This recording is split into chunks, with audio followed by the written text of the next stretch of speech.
எனக்கு உடம்பு சரியில்லாம இருந்தப்போ. சரி, நீங்க எதுவும் வருத்தப்படாதீங்கம்மா.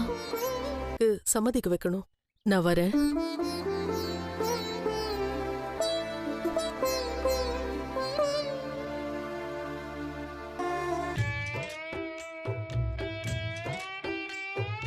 கண்டிட்டு இருக்கியா? டீப்பா ஏதோ யோசிச்சுட்டு இருக்க. கல்லால உட்காந்து இப்படி யோசிச்சுட்டு இருந்தா கடைக்குள்ள நீ சொன்னது உண்மையாடுமோன்னு எனக்கு பயமா இருக்கு ப்ரோ. நான் என்ன சொன்னேன்? நானே இப்பதான் கதை இல்ல bro, based on true event. அது உண்மையிலேயே நடந்தது. உங்களோட இன்னொரு பயமா இருக்கு. ஏய், ஏன் ப்ரோ அப்படி நினைக்கிற? என்னாச்சு? இல்ல, என் ஒய்ஃப் போன்ல பேசுறா. எட்டா ஃப்ரெண்டுன்னு சொல்றா. ஆனா ரொம்ப நேரமா போன்ல பேசுறா. என்ன பேசுறாங்க? தெரியலையே ப்ரோ. பேச முடியும் ப்ரோ? என்ன விளையாடுறீங்களா? இல்லையா, நீ பேசுறதே இல்ல. குறைஞ்சது 3000 வார்த்தைகளாவது பேசுவாங்களாம் அப்படின்னு எங்கேயோ நான் படிச்சேன். அப்படிதானே பேசுவாங்க. அதுக்காக கண்ணவெல்லாம் பேசிட்டே இருக்கணுமா? சரி, டென்ஷன் ஆகாத. உங்களையும் அப்படிப்பட்டவங்களா மாத்திரும். இதுக்குதான் பேசாம இருக்க கூடாதுன்னு சொன்னேன். இந்த மாதிரி வேலையெல்லாம் பார்க்க ஆரம்பிச்சிருவீங்களே. அந்த நம்பருக்கு கொஞ்சம் நீங்க போன் பண்ணி பேசுங்க ப்ரோ. நான் என்ன பேசிடுவீங்க. இப்ப எதுக்கு நீ அவசரப்படுற? ஏதோ நார்மலான ஃப்ரெண்டா கூட இருக்கலாம் இல்லையா? ப்ளீஸ் ப்ரோ, எனக்காக நீ ஹெல்ப் பண்ணுங்க. அட என்னையா நீ? சரி, போன் பண்ணி கொடு. கொடு. ஸ்பீக்கர்ல போடுங்க. இரு. ஹலோ, யாருங்க? ஹலோ, நீங்க யார் பேசுறது? பேர் மட்டும் சொல்லிடுங்களேன். என் பேரு மகேஷுங்க. பாத்தீங்களா? போன் பண்ணி பேசுறா. மகேஷ்னு சொல்லி பேசுறா ப்ரோ. மகேஷ்னு தானே சொல்ல முடியும். பின்ன யோ, ஏன் இப்ப டென்ஷனா இருக்க? நல்லா மூச்சு இழுத்து விடு. டீப் பிரீத் எடு. இத்தனை நாள் இல்லாம எங்க இருந்து ப்ரோ இந்த ஃப்ரெண்ட் வந்தா? அதுவும் போன்ல பேசும்போதெல்லாம் என் மைண்ட் எல்லாம் ஃப்ரீயா இருக்கு. அப்படிலாம் இத்தனை நாள் இல்லாம ஏன் இந்த டவுட் வருது? என்ன நீ சரியா பேசுறது இல்ல? நீ என்னையா சிச்சுவேஷன் சாங்லாம் வருது? ஏமாத்திட்டு அவன் கூட போயிருந்தாலும் பரவாயில்ல, நான் சம்பாதிச்சு வச்சிருந்ததெல்லாம் எடுத்துட்டு போயிட்டா. என்ன பிச்சைக்காரனா ஆக்கிட்டாயா? கடவுள் உங்ககிட்ட ஏதோ சொல்ல வராரு. இப்பவே உஷாராய்க்க.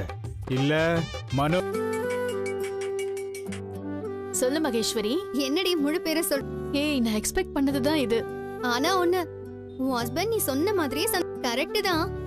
ஆம்பளைங்கள்ல 2 கேட்டகரி இருக்காங்க. சில பேர் ரொம்ப சாடிஸ்டா இருந்துச்சு பயப்படுவாங்க. அது சந்தேகமா மாறிடும். நீ அனுப்பின உன் ஹஸ்பண்ட் நம்பர்ல இருந்து கால் வந்ததும் நான் போனை என் ஹஸ்பண்ட் கிட்ட கொடுத்துட்டேன். இனிமேதான் நான் நினைச்சது நடக்கும். ஏய், ரொம்ப தேங்க்ஸ் டி. எதுக்குடி தேங்க்ஸ் எல்லாம் தரேன் நினைக்கிறேன். அதுக்கு தாண்டி நான் இப்படி பண்ணிக்கிட்டு இருக்கேன். எனக்கு தெரியும் என் மனோஜ் பத்தி தான் நான் இதெல்லாம் பண்ணிக்கிட்டு இருக்கேன். கவலைப்படாதடி, உன் ஹஸ்பண்ட் சீக்கிரமே உன்னை புரிஞ்சுப்பாரு. புடிச்சு பண்றேன். எல்லா ஒர்க்லயும் ஒரு கிரியேட்டிவிட்டி இருக்குல்ல, அதனாலதான் நான். அது தெரிஞ்சு நீ என்ன பண்ண போற? இல்ல, ரொம்ப நேரமா பேசிக்கிட்டு இருக்கியா? அதோட யாருமே தெரியாம இருக்க மாட்டாங்க. நமக்காக யாரு டைம் ஸ்பெண்ட் பண்றாங்களோ நம்ம தண்ணி குடிச்சிட்டு வரேன்.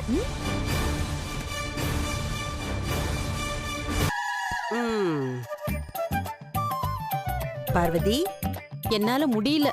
நீ சொன்னதை கேட்டு எனக்கு தலையே சுத்துது. ஏன் இப்படி எல்லாம் யோசிக்கிற? ஏன், இதுல என்ன தப்பு இருக்கு? அந்த பொண்ணு மனோஜுக்கு பொண்டாட்டின்னு ஒருத்தி இருக்கா. ரோஹிணிக்கு தெரிஞ்சா என்ன ஆகும்? என் மனச போட்டு அரிச்சுக்கிட்டே இருக்கு. விஜயா, மனோஜுக்கு கல்யாணம் பண்ணி வைக்க போறேன். அவ ஒண்ணு இவள மாதிரி இல்ல, ஒரிஜினல். அப்படியே இருந்துட்டு போட்டோம். ஆனா எனக்கு மனோஜ் வாழ்க்கை நல்லா இருக்கணும். வந்துருவான். அந்த பொண்ணு வேற 100 ஹோட்டல் ஆரம்பிக்க போறாளாம். அது கேட்கும்போது அடுத்த கல்யாணத்தை பண்ணி வைக்க பாக்குறாங்கன்னு கேஸ் கொடுத்துருவா. கல்யாணம் பண்ணி வைக்கிறாங்கன்னு கம்ப்ளைண்ட் கொடுத்தா ஒன்ன தூக்கி உள்ள வச்சிருவாங்க. டைவர்ஸ் கிடைக்கிறதுக்குள்ள நீத்துக்கிட்ட பேசி அவள மனோஜ கல்யாணம் பண்ணியா? நீ ஏடா கூடமா ஏதாவது பண்ணி போலீஸ் ஒண்ணு தேடிக்கிட்டு வந்துட போகுது. அதுதான் நான் செய்ய போறேன். ஒரு நல்ல வக்கீலா பார்த்து பேசணும். நீயா முடிவெடுக்கிற? அவளை இத்தனை நாளா ஒதுக்கி வச்சிருக்கான். இருந்தாலும் அவன் அடிக்கடி ரோகிணி பக்கம் சாயறான்னு சொன்ன. இதெல்லாம் எனக்கு சரியா படல. எனக்கு சரியா படுது. அவ வாழ்க்கையை காப்பாத்திக்க அவ என்ன வேணாலும் செய்வா. அவளே ஒரு மாச சம்பளக்காரி. மனோஜுக்கு வேற கல்யாணம் பண்ணி வைப்பேன். இது நடக்குதா இல்லையான்னு மட்டும் மாத்திர மாதிரி உங்க மனசையும் மாத்திக்கிட்டா நல்லா இருக்கும்ல. ஏதோ பெரிய விஷயம் பேச போற போல இருக்கு. அருண் வீட்டுக்கு போய் எங்க மாமாக்கு பிடிக்காத கல்யாணம் எனக்கு.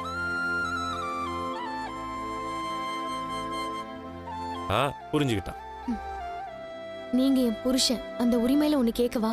மாமா மனசு கஷ்டப்பட்டு அதுல கிடைக்கிற சந்தோஷமான வாழ்க்கை நமக்கு வேண்டான்னு எல்லாரும் என்னை நம்பிருப்பாளா? அவ அருண் வீட்டுக்கு போய் உங்க அம்மா வீட்டுல இருந்து நீ இன்னும் வரலையா?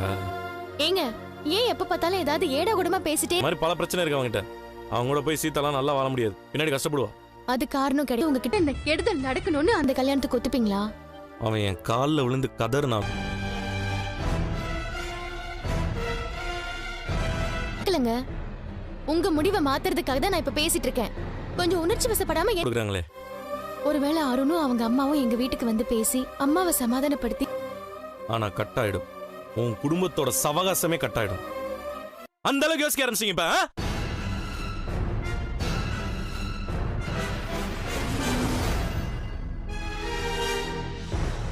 சரி, நம்ம குடும்பத்துக்கும் சரி. அதுக்காக தான் நான் இவ்வளவு தூரம் சொல்லிட்டு இருக்கிறேன். இது நீ புரிஞ்சுக்கலனா